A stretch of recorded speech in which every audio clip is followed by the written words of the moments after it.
hayli gerektir. Ya buğday renk olsun aktan ay karadan yağışı kalıp yağışı hile gerektir.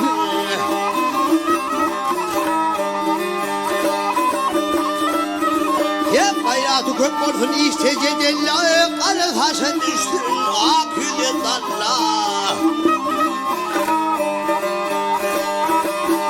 Yağışı ata yağışı yine görürler. Asığını öldürücü toğru gerektir.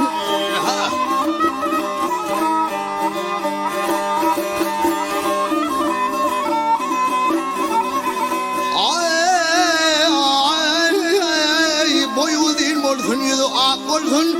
Balaman makası tuğun tap olsun ey.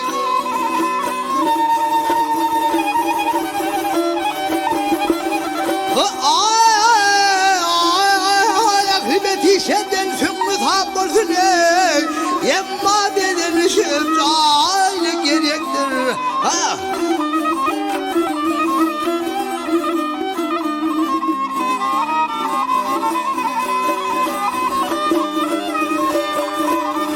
Yetti derya hüydüm tutup ben kavul edeyim senin kanı dönür ben. Adım koysun başı sünneye götürmen Didemin sünne yolu gerektir.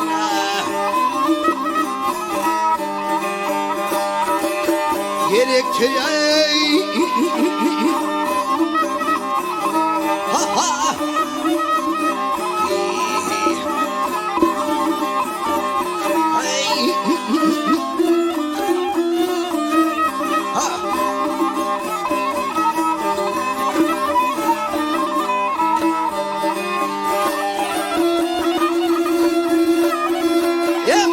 Koysun başı sünneye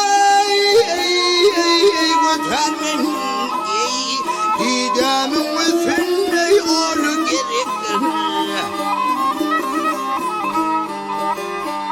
Hey